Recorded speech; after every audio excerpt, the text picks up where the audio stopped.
Scott from Bike Iowa. We are live again. How about that? We just did Ride of Silence last Wednesday and figured since we had our little setup and kind of got the gist of this, we're going to start a new series. We're going to do the Friday Five. So every Friday, we're a little bit later than normal than we wanted to be, but we're going to mention five things that are on our radar through the summer. It's just a way to get some word out about some events we like, maybe some trail construction, trail building, sponsors, anything like that. We're gonna do this, and plus we're not out and about as much with the COVID-19. Number one, actually I'll talk about that in a second, but just also want to say we got a ton of sponsors that are starting to open back up. Some have been closed for 2 months. Some have been keeping afloat with to-go orders and stuff. So we're going to try to hit one or two sponsors on every Friday as well. This is kind of like a mini ride reminder. If you see our monthly ride reminders, this is just short and you get to see my pretty face. All right, number one, City of Riverdale. If you guys are following this on Facebook, seeing it in the news, um, it's over by the Quad Cities along the Mississippi River. There's the Mississippi River Valley Trail, and then there's a Duck Creek Trail. And there's a cutoff from the Mississippi River Trail that shoots about 2.5 blocks on Kensington Street, and then you can hop on the Duck Creek Trail, go underneath Highway 67, and you're back on that trail. The city of Riverdale has put a fence up on Kensington, so this is during some road construction, and I think they're trying to make it permanent now. There's about 500 to 1,000 cyclists who go through this area every day, and there's a small neighborhood. It's about 34 or 39 houses in that neighborhood. Just don't like the cyclists coming through that neighborhood. And I also think this road recently got resurfaced, and I believe cyclists kind of use it during the road construction, so kind of kind of fueled the fire that way. So, Mayor of Riverdale put up a big fence, cut off the connectivity to this, and you have to kind of follow the Mississippi River Trail, hop on a busier street called Bellingham. That's also an area that trucks go. I believe it's Arcon. I can't, I can't think of the name, but it's a big trucking firm. Um, so there's a lot of trucks on that road. Then you have to go to Highway 67, press the PED crossing, cross a 4-lane highway, backtrack about 2 blocks, 2.5 blocks on a skinny sidewalk right now, or on the road. The road is 45 mile an hour. It's 4-laner through town, and then you hop back on Duck Creek Parkway. The way I see it, that was okay during the road construction when Kensington was closed down. Yeah, it wasn't the best, but at least it was something. And now they're trying to make that permanent. It doesn't make sense to us the way we're looking at it. We have not ridden this, but if you get off the Mississippi River Valley Trail, ride that 2 blocks of Kensington, there's a Duck Creek Parkway trailhead right there. You go underneath Highway 67, and you're doing everything safe. So if they want us to take this bypass and make it permanent, this trailhead is really for only those 30 some residents of this small neighborhood, and you kind of bypass the benefits of the underpass. So there's a Facebook group out there. There is a petition, and there's also a City of Riverdale City Council meeting that is next Tuesday. So we'll post some links on this post after it's done. But if you want to get a head start, you can search for the Facebook group called Stop Riverdale from Cutting Access Between Mississippi River Trail and Duck Creek Trail. There's a lot going on. There's maps, and like I said, there's links to a petition. I signed the petition. I live in Ankeny. They're having every cyclist from all over. I think as of yesterday, there was about 2,400 signatures. So that was number one. Number two, we've got pre-orders going on right now for our green plaid crew shirts. About this time every year, we debut a whole new lineup, caps, jerseys, crew shirts with our partners at Primal Wear in Colorado. They're some good sponsors with us. This year, we were at the Iowa Bike Expo, but since RAGBRAI's canceled, we don't have really any face-to-face vending opportunities to kind of sell a bunch of Bike Iowa apparel. Online orders do okay, but they're so-so. A lot of people don't want to pay, $6, $8 to ship a T-shirt or a crew shirt. So we're offering pre-orders. We're only going to do crew shirts, and we're doing it in two designs. One, this is a green plaid.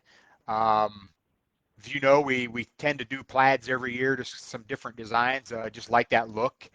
One has sprockets in the design and one doesn't. We couldn't make the decision, so we're letting you order. The pre-orders close next Wednesday, 8 p.m., so the 27th. So go out to our Facebook page. It's pinned to the top. It's the first feature on Bike Iowa, and you can see the photos. There's also a coupon when you order. You can get an extra 10% off anything in the store when you order that plaid. So that was number two. Number three is just a couple other things at Bike Iowa. Um, on the store, all the Lycra is $50. This is stuff that we would have sold on RagBri. We'd rather have you wearing it on your back versus sitting in a tub at our place. So take a look around. There's caps, koozies, T-shirts. We also got a new stock of Iowa gravel shirts, so the mediums and larges are back in stock. And we're getting some bike sexual T-shirts in different colors, so those are on the website too. Very limited sizes, though. We just took a stab and tried out a few things. There's also sock contests for Bike Month. We're doing 3 contests. This is number 2 out of 3. We just opened it up today, and it closes on the 26th at 8 p.m. The topic is Memorial Day weekend memories. It can be current or past biking photos. It doesn't even have to be a biking photo. That's kind of usually what wins on Bike Iowa.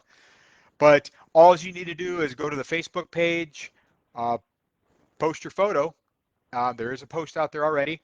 And when it closes on the 26th, we'll do a new post with 3 of our favorites, and you can vote, and the one with the most votes at the end of that day wins the socks.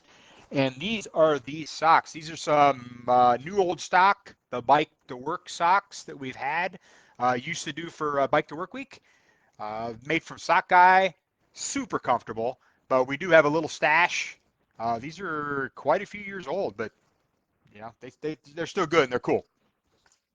We've got number 4, pork chop night at the Triangle Tap. A little bit of humor on that today. Josh Carmen, the owner of Triangle Tap, you have to go check out the post on the Triangle Tap on Facebook. He dressed up like me and gave a little debut on what was up at the Triangle Tap, like I was there visiting it. And I wrote him today, and I was like, hey, oddly enough, you are on our list for our Friday Fives. So they're not 100% open yet. The inside's still closed. Patio's not open, but they've been having drive-through service for weeks now, and they've brought back the pork chop night. Wednesday night, every Wednesday, $10 pork chop dinner, 4 to 8 p.m. Drive, ride, or walk up, but don't hang around as of now. I think that's going to change in the next couple weeks. $10 gets you pork chop, baked beans, potato salad, and a roll. And then you can order dinner, or you can order beers and cocktails to go. They're also offering a $6 smoked brisket or smoked turkey sandwiches, a bag of chips from Stu's Barbecue, and some two-wheel specials, $5 16-ounce craft beer from Big Rack Brewhouse, and 515 Brewing and Confluence. So they've done a great job at Triangle Tap of promoting during this COVID, and they've been one of our great supporters. Josh is a good friend. And if you're not familiar with Triangle Tap, one of the oldest bars in Des Moines. It's their pickup line, their tagline is your grandpa's pickup bar since 1938. And it's kind of cool the way it's right in the middle of town, and it's kind of become a little biking mecca. It's just 2 miles, 0.2 miles from the interurban trail that connects Beaverdale, the Trestle to Trestle, and Neil Smith Trail. And it's just north of the Hy-Vee on MLK and south of Taco Casa. So do you know where it's at? It's easy to find. Else Google it. We've got maps and stuff on our website. So that's number 4. Number 5, Founders Irish Pub in Bondurant, Chautauqua Valley Trail. They're one of our sponsors. They brought back the omelet brunch. Returns on Sunday. This Sunday is the first time. They can't do the Bloody Mary bar, like make it yourself Bloody Mary bar because of COVID-19, but they will make them for you. 3 egg omelet is $10, and it opens up at 10 a.m. and it's a deal. We tend to go there. It's a good ride from Ankeny on a Sunday morning. Again, I think they're practicing pretty strict social distancing there, but like I say, one of our sponsors and one of the area restaurants and bars that are opening. So you have it. That's 5. We'll post Friday Fives every Friday during the summer on Facebook, Instagram Live, and we'll add it to YouTube afterwards. And if you have something you'd like us to share on these Fridays, email biker@bikeiowa.com. And don't forget, enjoy the long weekend, but don't forget what Memorial Day is about. It's more than barbecue and riding bikes. It's actually an American holiday honoring men and women who've died serving in the U.S. military. And I bet you didn't know it was originally known as Decoration Day before it was Memorial Day. It originated in the years following the Civil War and became a federal holiday in 1971. So with that, have a great long weekend. Ride safe. We shall talk to you soon and see you on the trails.